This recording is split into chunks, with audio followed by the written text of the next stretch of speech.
హరి ఓం. శ్రీ గురుభ్యో నమ. శ్రీ గణేశాయ నమ. సరస్వత్యై నమ.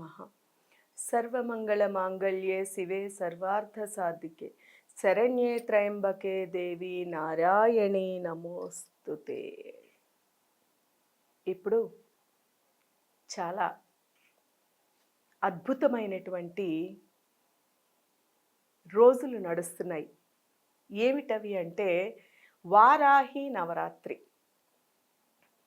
అంటే ఈ జగత్తంతటిని, అంటే ఈ పృథ్వీని, ఈ భూమిని, పృథ్వీ అంటే భూమి, ఈ పృథ్వీని ఆ యొక్క కోరలతోని శ్రీ మహావిష్ణువు వరాహ రూపంలోని భూమిని పైకి లేపడం అనేది మనందరికీ తెలుసున్నటువంటి విషయమే. అంటే పురుష రూపముగా వరాహ రూపం ఏదైతే ఉందో ఆ రూపాన్ని వరాహస్వామి అని కూడా పిలుస్తూ ఉంటాం. అలాగే ఆ యొక్క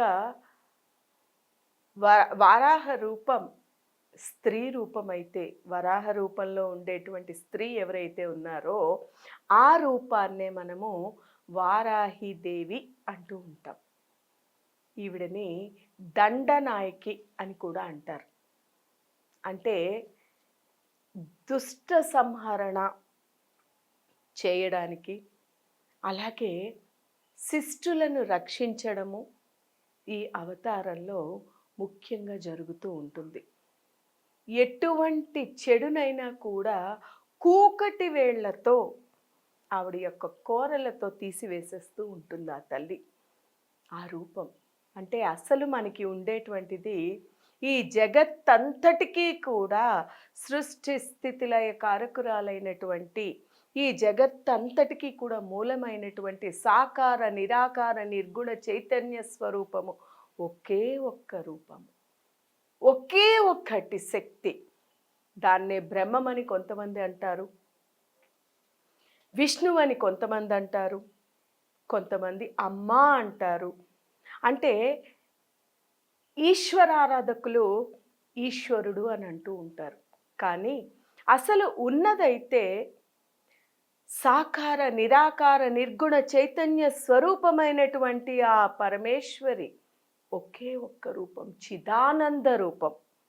అయితే మరి ఇక్కడ ఈ వారాహి ఏమిటి అంటే, ఎప్పుడైతే జగత్తులోని దుష్టత్వం పెరిగిపోతూ ఉందో, భూమిపై భారం అనేటువంటిది పెరిగిపోతూ ఉందో, ఆ జగన్మాత వాటిని నిర్మూలించడం కోసము ఒక అవతారం ఏదైతే ఎత్తిందో ఆ అవతారమే వారాహి రూపం. మనందరికీ ఇంకొక ముఖ్యమైన విషయము, తెలుసున్నటువంటి విషయం ఏంటంటే, శక్తి అంటే లేకపోతే దేవి అంటే స్త్రీ రూపంలో ఉండేటువంటి భగవత్ స్వరూపం అంటే ప్రకృతి అని అర్థం. ఈవిడని మనం ప్రకృతి మాత అని కూడా అనవచ్చు. ఎందుకంటే ఈ తల్లి సంరక్షిస్తూ ఉంది, భూమిని కాపాడుతూ ఉంది. ఈవిడిని రాత్రి దేవత అని కూడా అంటూ ఉంటారు. ఎందుకోసం రాత్రి దేవత అంటారంటే, ఆ తల్లి రాత్రి అనేసరికి మనకి ఇక్కడ అర్థమయ్యేది చీకటి. చీకటి అంటే ఇక్కడ అజ్ఞానం అని కూడా మనం తీసుకోవచ్చు. ఎందుకంటే ఎప్పుడైతే జనులు చెడు ప్రవర్తన, అలాగే ఒక ఇబ్బందికరమైనటువంటి వాతావరణము, ఇటువంటి వాతావరణంలోని జనులు జీవించే సమయంలోనే వరాహ రూపంగా ఉండేటువంటి ఆ వారాహి మాతని కనుక ఆరాధించినట్టయితే వారి జీవితంలో ఉండేటువంటి చీకటులన్నీ కూడా సంపూర్ణంగా నిర్మూలన అయిపోతాయి అనేటువంటిది కూడా అందరూ నమ్ముతూ ఉంటారు. అది అనుభవపూర్వకంగా చూసినట్టయితే అనుభూతి కూడా చెందగలుగుతారు. కష్ట సమయాలలో ఉండేటప్పుడు పరమాత్ముణ్ణి ఆరాధించడం అనేటువంటిది విపరీతంగా, అంటే ఏ దిక్కు లేని వాడికి దేవుడే దిక్కు అంటారు చూడండి. అలాగా ఎటు ఏ దారి లేనప్పుడే ఎవ్వరమైనప్పటికీ కూడా ఆ భగవత్ స్మరణకి భగవంతుని గురించి పరితపిస్తూ ఉంటాం. అందుకే ఆవిడ రాత్రి దేవత అన్నారు.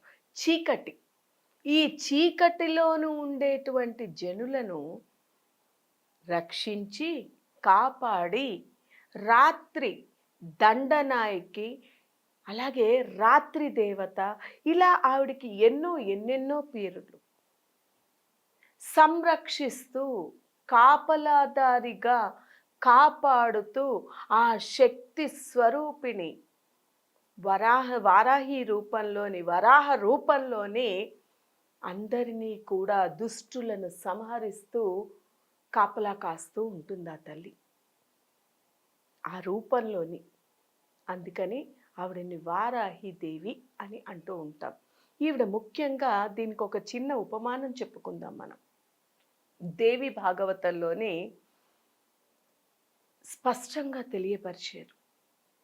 అంటే ఈ వారాహి దేవత దేవాలయాలు ఎన్నెన్నో ఉన్నాయి. అందులో కాశీలోని ఈ రోజుకి కూడా ఆ తల్లి రాత్రి వేళలో ఈ యొక్క కాశీ నగరాన్ని, కాశీ పట్టణాన్ని ఈ రోజుకి కూడా కాపలా కాస్తూ రక్షిస్తూ రాత్రులు కాశీ అంతటా సంచరిస్తూ అక్కడ జనులను కాపాడుతూ రక్షిస్తూ వస్తుంది.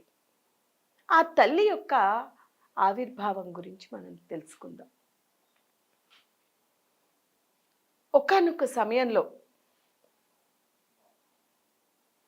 అక్కడ ధ్రువసంధి అనేటువంటి ఒక మహారాజు ఈ యొక్క రాజ్యాన్ని పాలిస్తూ ఉండేవాడు. ఆయన మహాభక్తుడు, ధార్మికుడు, ఎప్పుడూ కూడా ప్రజల క్షేమం, లోక కళ్యాణం కోసం దైవ కార్యం, భక్తి ఎన్నెన్నో ఉండేటువంటివి. ఆయనకి ఇరువురు భార్యలు, అంటే ఇద్దరు భార్యలు. ఒక ఆవిడ పేరు మనోరమ, ఇంకొక ఆవిడ పేరు లీలావతి. అయితే వీరి ఇరువురు కూడా భర్తకి తగినట్లుగానే, అంటే రాజుకి తగినట్టుగానే రాణులు ఇరువురు కూడా పతివ్రత శిరోమణులు, మహాశక్తివంతులు. వారు కూడా ఎల్లవేళలా కూడా సర్వకాల సర్వావస్థల్లోని ప్రజల క్షేమాన్ని చూస్తూ ఉండేవారు. అయితే వారికి ఉండేటువంటి ఒకే ఒక్క లోపం ఏంటయ్యా అంటే సంతాన లోపం. వారు ఎన్నో ప్రార్థనలు, ఎన్నెన్నో పూజలు చేయగా వారికి సంతానము కలిగింది. మనోరమ గర్భవతి అవడము, ఆవిడతో పాటు లీలావతి కూడా. అయితే మనోరమ కుమారుడైనటువంటి ఆవిడికి ఎంతో సౌమ్యుడు, సుందరాంగుడు, నెమ్మదస్తుడు అయినటువంటి ఒక కుమారుడు జన్మించాడు. అతని పేరు సుదర్శనుడు. అయితే ఈయన ఈ యొక్క ధ్రువసంధి కుమారుడైనటువంటి ఈ సుదర్శనుడు ఎప్పుడూ కూడా మౌనంగా ఉంటూ తనలో తాను, తన లోకంలో తాను జీవిస్తూ తను ఉండేవాడు. అంటే నెమ్మదస్తుడుగా ఉండేవాడు. కాబట్టి రాజు రెండో భార్య కుమారుడికి కొంచెం అతను అల్లరిగా, చిన్నపిల్లల తత్వము, ఆట తాయిగా తండ్రితో బాగా కలిసి ఉండడంతో ఆయనని ఎక్కువ చూస్తూ ఉండేవారు. అయితే ఈ సుదర్శనుడు కొన్ని రోజులు అయిన తర్వాత తన తండ్రి యొక్క మరణం వల్ల తల్లి అయినటువంటి మనోరమ ఈ కుమారుణ్ణి తీసుకుని భరద్వాజ ఆశ్రమానికి చేరుకుంటుంది. ఎందుకంటే తన కుమారుణ్ణి రక్షించుకోవడం కోసము భరద్వాజ ఆశ్రమానికి చేరుకుంటుంది. ఈ భరద్వాజ ఆశ్రమంలోని భరద్వాజ మహాముని వారి యొక్క అనుగ్రహంతోనే ఆ పిల్లవాడిని ఎంతో రక్షణగా ఉంచి ఎంతో ఆనందంగా అక్కడ జీవనం గడుపుతూ ఉంది. అక్కడ పెరిగే సమయంలోని ఆయనని పిల్లలందరూ కూడా ఆకతాయిగా, అంటే ఆశ్రమవాసంలోని ఉండేటువంటి ఆ గోకులంలో ఆ పిల్లలందరూ కూడా వారందరూ క్లింబుడు క్లింబుడు, ఎందుకంటే మౌనంగా ఎప్పుడు ఉంటాడు, ఎవరితో కలవడు, నెమ్మదస్తుడు అనుకున్నాం చూడండి. అందుకోసమని పిల్లలందరూ కూడా ఆయనని క్లింబుడు క్లింబుడు అని ఏడిపిస్తూ ఉండేవారు. ఈయన ఈ క్లింబుడు అనేటువంటి దానిని మిగిలినదంతా వదిలేసి అందులోని ఒక అక్షరం, మొదటి అక్షరమైనటువంటి క్లిం క్లిం అనేటువంటి ఈ యొక్క అక్షరాన్ని పదే పదే పదే పదే అది గుర్తు చేసుకుంటూ, అందరూ అనేటువంటి మాటని గుర్తు చేసుకుంటూ క్లిం క్లిం క్లిం క్లిం క్లిం క్లిం క్లిం అని ఆయనకి తెలియకుండానే అమ్మవారి యొక్క వాగ్బీజ మంత్రాన్ని జపిస్తూ ఉండేవాడు. అంటే ఆ తల్లి ఎంత కరుణామయ్యో చూడండి, ఆ తల్లి ఎంత ఉదార స్వభావురాలో చూడండి. తెలియకుండా పదే పదే పదే స్మరించినప్పటికీ కూడా ఆ చల్లని తల్లి అతనిని అనుగ్రహించి ఆయనకి దర్శన భాగ్యాన్ని కల్పించడంతో పాటు అతనికి ఒక బాణము, ఒక ఖడ్గము బహుమతిగా ఇచ్చింది. భరద్వాజ్ మహాముని వారికి ఇవి చూపించి ఎంతగానో ఆనందించాడు సుదర్శనుడు. ఆయన ఎంత అదృష్టవంతుడివి, ఆ తల్లి యొక్క అనుగ్రహాన్ని పొందగలిగావు నువ్వు, ఆ తల్లి యొక్క సాక్షాత్కారాన్నే పొందావు. ఆహా, ఆ శక్తి స్వరూపిణి ఎన్నో తపస్సులు చేసి ఎంతగానో వేచి ఉన్న వారికి ఇవ్వనటువంటి ఆ యొక్క దర్శనాన్ని, దివ్యమంగళ స్వరూప దర్శనాన్ని నీకు ప్రసాదించి నిన్నాయన అని ఆయన ఎంతగానో ఆనందించారు. ఇలాగా ఆయన ఇంకా ఇంకా ఇంకా ఇంకా కూడా ఆ తల్లి యొక్క స్మరణ చేసుకుంటూ చేసుకుంటూ జీవనం గడుపుతున్నాడు.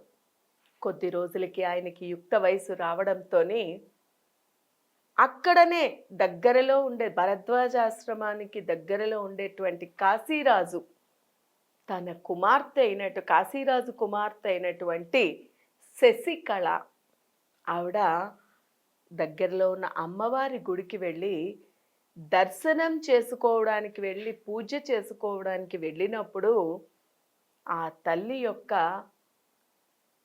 ఆకాశవాణి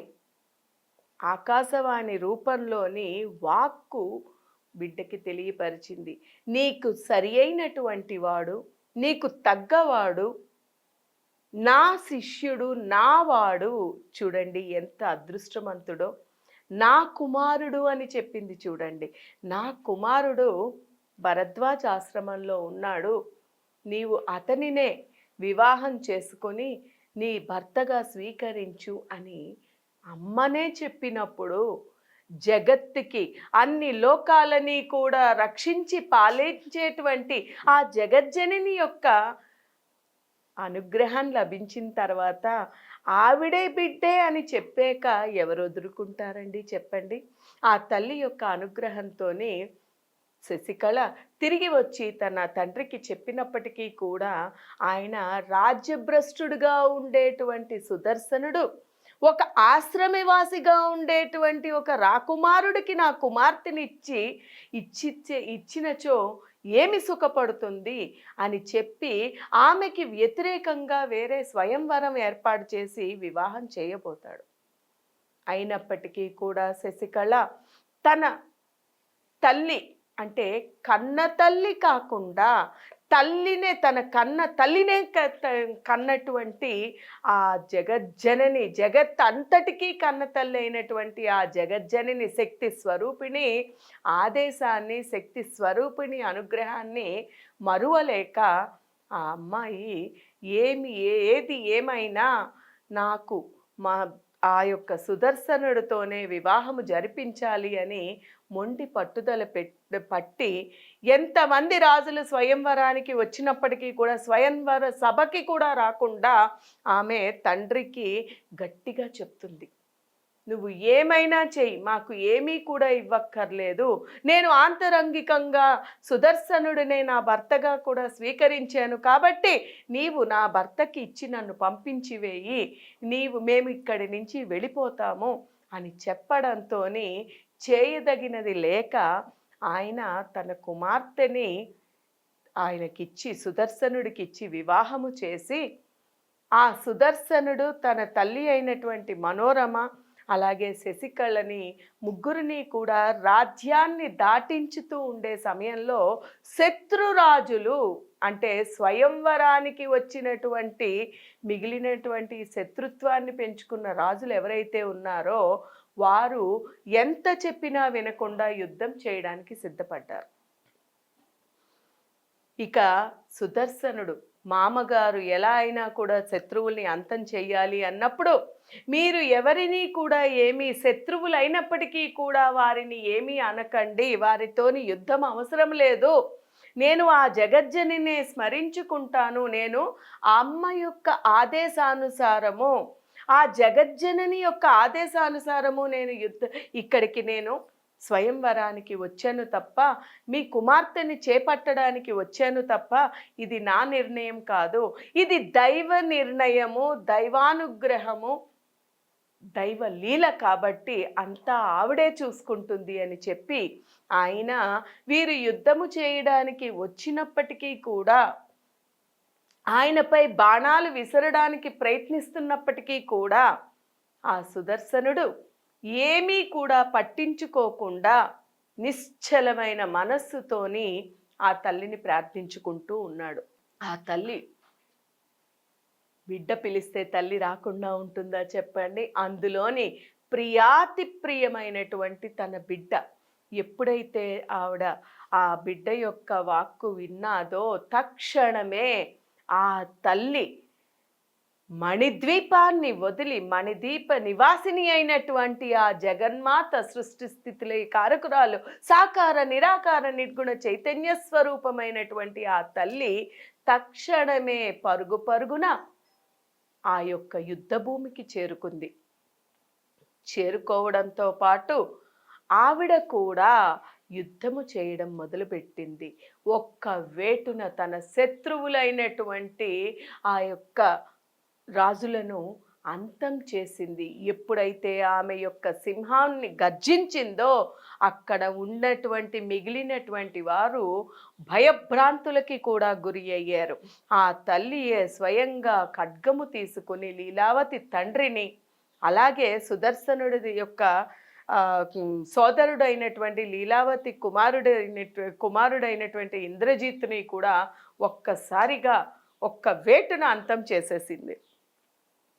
ఇది చూసినటువంటి కాశీరాజు ఆనందానికి హద్దులు లేవు. కాశీరాజుకే కాదు, మిగిలినటువంటి రాజులు అందరూ కూడా, మిగిలిన వారు అందరూ కూడా ఒక పక్క భయభ్రాంతులు, అంటే తప్పు చేసిన వారు భయభ్రాంతులకి గురి అవుతున్నారు. ఆవిడని చూసి తన్మయత్వంతో ఆనందంతో మా తల్లి ఇక్కడ ఉంది, మాకు ఇంకేంటి బెంగ అని ఆవిడని చూసి ఆ దివ్యమంగళ స్వరూప దర్శనముతోని ఎంతో ఆనందానికి లోనవుతూ ఉన్నారు అక్కడ.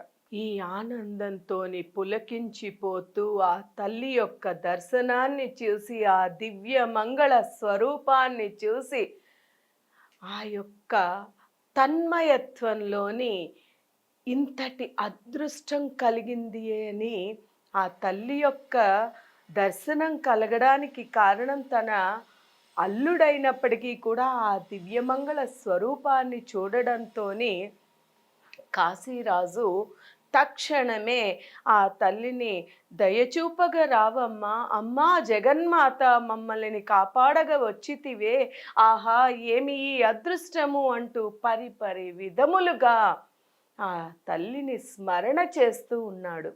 ఆయనతో పాటు మిగిలినటువంటి వారు అందరూ కూడా ఆ దేవిని స్తుతిస్తూ కరుణామయివమ్మ, రక్షించితివమ్మ, దండనాయకివమ్మ, దుష్టులను సంహరించగ వచ్చితివమ్మ, మమ్మలను కాపాడగ వచ్చితివమ్మ, అమ్మా నీ దివ్య మంగళ స్వరూపమును దర్శించినంతనే మా యొక్క సర్వ లోపాలు, సర్వ దోషాలు కూడా నిర్మూలన అయ్యాయమ్మా, అమ్మా శక్తి స్వరూపిణి, ఓం శక్తి పరాశక్తి అంటూ పరిపరి విధములుగా అందరూ కూడా తల్లిని కీర్తించుకుంటూ పోయారు. వీరి యొక్క కీర్తనలకి, వీరి యొక్క ప్రార్థనలకి అమ్మ మాతృహృదయం కదండి. ఆ తల్లి ప్రసన్నురాలయ్యి ఆనందముతోని ఆనందభరితురాలైనటువంటి ఆ తల్లి కాశీరాజుని, నాయనా నీ యొక్క స్తోత్రానికి, నీ యొక్క ప్రార్థనకి నేను ముగ్ధురాలిని అయ్యాను నాయనా, నీకు ఏం వరం కావాలో కోరుకో అన్నాడు. అసలు ఆ దివ్యమంగళ స్వరూప దర్శనంతోనే అన్నీ లభ్యమైనట్టే కదండి. అటువంటిది నాకు అది లభ్యమయ్యాక కూడా ఇంకా అడుగుతోంది అని ఆయన ఒక్క నిమిషం ఆలోచన చేసి, తల్లి నీ దివ్యమంగళ స్వరూపము, నీ యొక్క దర్శనముతోనే నా జీవితము సార్థకత అయ్యింది కదా తల్లి, నీ దర్శనం కంటా కూడా కావలసినది ఏముంది తల్లి, అయినప్పటికీ కూడా నీవు నీ అంతట నీవు ఏమైనా వరం కోరుకోమని నీవు అడుగుతున్నావు కాబట్టి అమ్మా, నీవు ఈ భూమి, ఈ భూమండలం, ఈ జగత్తు ఉన్నంత వరకు కూడా నీవు నా యొక్క రాజ్యంలోని, నా రాజ్యంలో నీవు అక్కడ రక్షకురాలుగా ఎప్పటికీ కూడా స్థిర నివాసివయ్యి నా యొక్క క్షేత్రంలో, నా కాశీ పట్టణంలో కొలువు తీరి ఉండమ్మా అని కోరాడు. అంటే తన స్వార్థము కాకుండా, నేనొక్కడినే ఉద్ధరింపబడకుండా అందరినీ కూడా ఉద్ధరింపచేస్తూ, నలుగురి కోసం ఆలోచించి, అలాగే ఈ భూమండలం ఉన్నంత వరకు కూడా ఎప్పుడు ఎటువంటి శత్రువుల పీడ కూడా ఆ రాజ్యంలో, నా రాజ్యంలో పడకుండా నీవే రక్షకురాలుగా ఉండు తల్లి అని ఆ తల్లిని వేడుకొనడంతో, లోక కళ్యాణం కోసం మనము ఏది కోరినప్పటికీ, 10 మంది శ్రేయస్సు కోసము మనము ఎప్పుడైతే భగవంతుణ్ణి కోరుకుంటామో తక్షణమే ఆ తల్లి అనుగ్రహిస్తుంది. ఆవిడే వరాహ రూపంగా ఉండేటువంటి వారాహీదేవి ఈ రోజుకి కూడా కాశీ పట్టణంలో కొలువై ఉండడంతో పాటు ఆ తల్లి ప్రతిరోజు కూడా రాత్రి వేళలో కాశీ పట్టణం అంతటినీ కూడా సంచరిస్తూ అక్కడ ఆ యొక్క కాశీ పట్టణాన్ని కాపాడుతూ ఏ యొక్క దుష్టులను కూడా అక్కడికి లోపలికి రానియకుండా దుష్ట సంహరణ చేస్తూ పట్టణాన్ని రక్షిస్తూ వచ్చి అక్కడ కొలువు తీరినటువంటి ఆ తల్లియే వారాహి దేవి. ఆవిడ యొక్క దివ్యమైనటువంటి నవరాత్రులు. అయితే ఇక్కడ మనకు ఒక సందేహం రావచ్చు. అంటే ఈ ఆషాఢ మాసంలోని వచ్చేటువంటి ఈ నవరాత్రులని వారాహి నవరాత్రులను మనం ఎందుకు అంటున్నాము అంటే, మనందరికీ తెలుసు ఆషాఢ మాసం అంటే మొన్నటి వరకు చైత్రమాసం వరకు కూడా, చైత్ర వైశాఖ మాసముల వరకు కూడా విపరీతమైన ఎండలతోని కూడుకుని ఉంటుంది. ఇప్పటి వరకు వాతావరణం, ప్రకృతి అంతా కూడా వేడితో కంపించిపోతూ ఉండేటువంటి సమయం.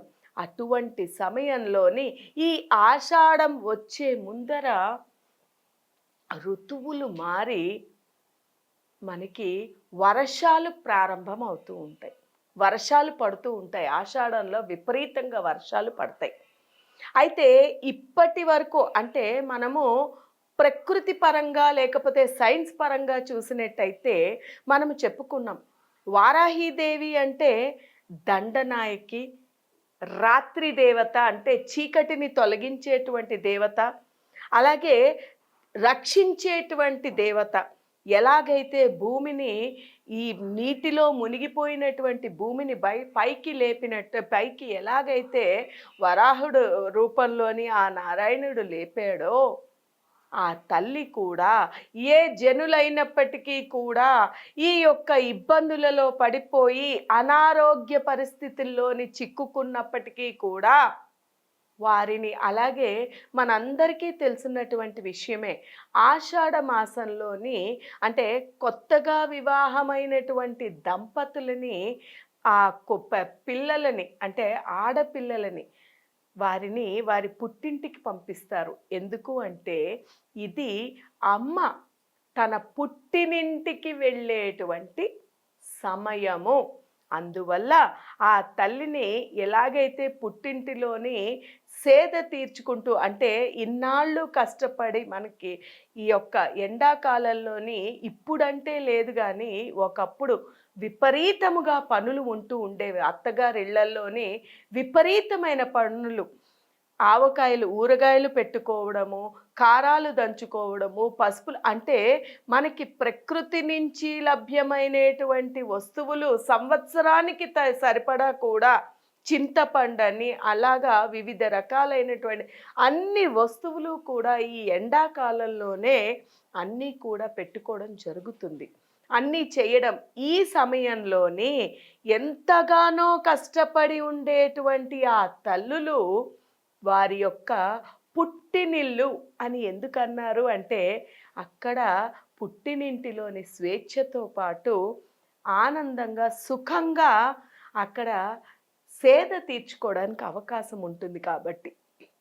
అందుకే ఈ ఆషాఢ మాసము మనకి చూడండి, కొన్ని కొన్ని ప్రాంతాల్లో బోనాలని చేస్తూ ఉంటారు. కొన్ని కొన్ని ప్రాంతాలలోని ఆషాఢ మాసంలోని అమ్మవారికి సారె తీసుకుని వెడుతూ ఉంటారు. ఆషాఢ సారె అనుకుంటా ఇస్తూ ఉంటారనమాట. అంటే అమ్మవారికి అన్ని రకాలుగా ఈ యొక్క మాసములోనే వర్ష ఋతువు ప్రారంభమై వర్షాలు పడుతూ ఉండేటువంటి ఆ చల్లని తల్లి ఇప్పటి వరకు కూడా ఎండలలో మగ్గిపోయినటువంటి వారిని ఈ యొక్క చల్లదనంతో రక్షిస్తూ, అలాగే ఒక్కసారిగా ప్రకృతిలోని వచ్చేటువంటి మార్పులతోనే కొంతమంది అనారోగ్యాల పాలు అవుతూ ఉంటారు. కాబట్టి ఈ నవరాత్రులలోని దీక్ష వహించి అమ్మ యొక్క పాదాలు పట్టి అమ్మకి కనుక సేవ చేసుకున్నట్టయితే ఎటువంటి సమస్యలు కూడా రాకుండా ఆ తల్లి రక్షా కవచంగా ఉండి రక్షణనిచ్చి వారిని కాపాడుతూ ఉంటుంది. కాబట్టి ఇప్పుడు వారాహి నవరాత్రులుగా జరుపుకుంటారు ఈ 9 రోజులు. ఈ 9 రోజులు వారాహి నవరాత్రిగా జరుపుకొని ఆ తల్లిని వారాహి మాతగా ఆరాధిస్తూ ఆమెని స్మరిస్తూ ఉండడం వల్ల వారికి ఎటువంటి ఇబ్బందులు కూడా రాకుండా, అలాగే ఎటువంటి ఆరోగ్య సమస్యలైనా ఉన్నప్పటికీ కూడా దీక్ష వహించి ఆ దీక్షలోని అమ్మవారిని కనుక ఆరాధిస్తే, ఇక్కడ ఇంకొక ముఖ్యమైన విషయం ఏంటంటే, ఆ తల్లిని వారాహి రూపాన్ని ఎప్పుడూ కూడా రాత్రి దేవత అన్నాం మనం.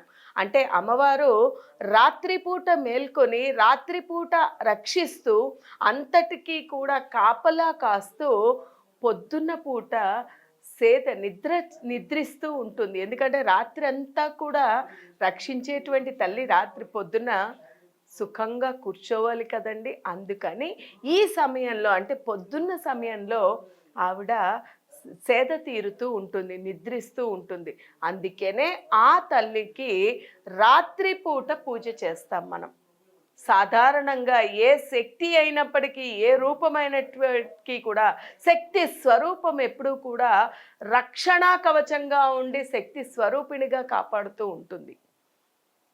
అలాంటి ఈ సప్త దేవకి మణులలోని ఉండేటువంటి సప్త మాతృకులలోని ఒకటైనటువంటి వారాహీదేవి ఈ నవరాత్రులలోని మనకి రక్షణగా ఉండడంతో పాటు ఎవరికైతే అంటే మనం చెప్పాను చూడండి, భూమి నీటిలోని మునిగిపోయి ఉండేటప్పుడు ఈ యొక్క ఈ భూమిని బయటికి పైకి ఎలాగైతే లేపారో, అలాగే మనకి ఎవరికైనా కూడా అంటే భూ సమస్యలు కానీ లేక అంటే ఈ భూమికి సంబంధించి భూమి లేకపోవడం, నీడ లేకపోవడం జరిగినప్పటికీ ధనము ఏదైనా ఇబ్బంది ఉన్నప్పటికీ, అనారోగ్యం ఉన్నప్పటికీ, శత్రుభయం ఉన్నప్పటికీ, అందుకనే ఆవిడ దండనాయకి అని కూడా అన్నారు. శత్రుభయం ఉన్నప్పటికీ ఇటువంటి వాటి అన్నిటి నుంచి కూడా రక్షించగలిగేటువంటి స్వరూపము రూపము ఏదైతే ఉందో శక్తి స్వరూపము, అది వారాహి అవతారము, వారాహి రూపము. కాబట్టి ఈ నవరాత్రులు ప్రత్యేకించి గుప్త నవరాత్రులు అని కూడా అంటారు. గుప్త అని ఎందుకు అంటున్నారు చెప్పండి? గుప్త అంటే రహస్యము. ఆ తల్లి రహస్యము అంటే ఏంటి? ఇప్పుడు దుష్టులను సంహరించాలి అన్నా, లేకపోతే ఎటువంటి ఇబ్బందులు ఉన్నప్పటికీ కూడా ఆ ఇబ్బందులని తొలగించుకోవాలి అంటే మనము బహిర్గతంగా చేసిన దానికంట అంతర్గతంగా ఆలోచనాపూర్వకంగా, అలాగే ఆ యొక్క శత్రువుని జయించాలి అంటే వారికి తెలియకుండా రహస్యంగా ధర్మ మార్గములోని వెళ్ళి ఆ శత్రువుని ఢీకొట్టాలి తప్ప. కాబట్టే ఆ తల్లి ఈ నవరాత్రులు ఆ తల్లిని గుప్తముగా ఆరాధన చెయ్యాలి. ఇప్పుడు అందరూ చేస్తున్నారు, కానీ ఒకప్పుడు అందరికీ కూడా ఈ వారాహి నవరాత్రి గురించి అసలు తెలియని కూడా తెలియదు. కానీ ఈ రోజులలో అందరికీ తెలుస్తోంది. కానీ ఆవిడ ఈ నవరాత్రుల యొక్క ముఖ్య ఉద్దేశం ఏమిటయ్యా అంటే, ఎటువంటి సమస్య ఉన్నప్పటికీ, ఎటువంటి బాధ ఉన్నప్పటికీ కూడా సాకార నిరాకార నిర్గుణ చైతన్య స్వరూపమైనటువంటి ఆ జగన్మాత వారాహి రూపములోనే రక్షణాదేవిగా కాపలా కాస్తూ మనందరినీ కూడా రక్షిస్తూ, మనందరినీ కూడా కాపలా కాస్తూ, మన సమస్యలన్నిటినీ నుంచి కూడా బయటకి తీసి మనని రక్షించగలిగేటువంటి అవతారము, శక్తి స్వరూపము, శక్తి ఆవశ్యం ఏదయ్యా అంటే అది వారాహి రూపము. కాబట్టి అందరము కూడా దీక్ష వహించాలి, లేదా దీక్ష వహించలేము, ఉపవాస దీక్ష చేయలేము అనుకున్నప్పటికీ కూడా కేవలము ఆ తల్లిని ఏదైనా కూడా భక్తి శ్రద్ధలు తప్ప భగవంతుడు మనని ఏదీ కోరలేదు. మనస్ఫూర్తిగా ప్రేమపూర్వకంగా నమ్మకముతో అంతర్గత శుద్ధితో ఆ తల్లిని మనసారా స్మరించుకున్నా, ధ్యానించుకున్నా, ఈ 9 రోజుల్లోని ఆ తల్లిని వేడుకున్నా, ప్రార్థించినా తప్పకుండా ఆ తల్లి మనందరినీ కూడా కరుణించి కాపాడి రక్షిస్తుంది. అంతటి మహత్తరమైనటువంటివి ఈ వారాహి నవరాత్రులు. ఆ తల్లిని ఈ 9 రోజులలోని సేవించుకొని తల్లి యొక్క సంపూర్ణమైనటువంటి అంటే వారాహి రూపంగా వచ్చినటువంటి ఆ జగన్మాత యొక్క సంపూర్ణ అనుగ్రహాన్ని పొంది మీ సమస్యలన్నిటినీ కూడా ఇక్కడ గుర్తుపెట్టుకోవాల్సింది, మేము చేసుకున్నామండి, మేము చాలామంది ఈ సమస్య చెప్తూ ఉంటారు. ఏమిటంటే, మేము ఇలా మీరు ఎవరు ఎలా చెబితే అలా పూజ చేసుకున్నామండి, మాకు సమస్య తీరలేదండి, మాకు బాధ కలిగిందండి. ఇక్కడ ఒకటి గుర్తుపెట్టుకోవాల్సిన విషయం ఏంటంటే, ఆ జగన్మాతని సంపూర్ణంగా మనస వాచ కర్మణ త్రికరణ శుద్ధిగా సంపూర్ణమైనటువంటి నమ్మకముతోని ఆర్తితో ఆ తల్లిని వేడినట్టయితే తల్లి అనుగ్రహం ఖచ్చితంగా లభిస్తుంది. ఏదో ఒక రూపంలో ఆ తల్లి మనని కరుణిస్తుంది తప్ప తల్లిని పట్టుకున్న వారిని ఎవరిని కూడా విడనాడదు. అయితే ఇక్కడ ఆ తల్లి మనకి పరీక్షా రూపంగా అంటే ఒక్కసారిగా జీవితము అన్న తర్వాత మానవ జీవితం అంటే ఎవరికైనప్పటికీ కూడా ఖచ్చితంగా కష్ట సుఖాలు, సుఖ దుఃఖాలు అన్నీ కూడా ఉంటూ ఉంటాయి.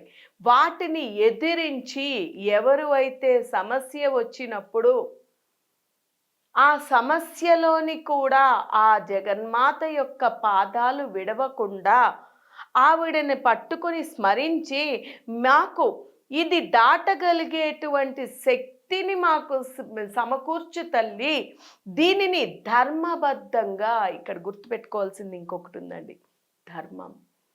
ఎప్పుడైతే సత్యాన్ని ధర్మాన్ని విడనాడుతామో సమస్యలు పెరుగుతాయి తప్ప తగ్గదు.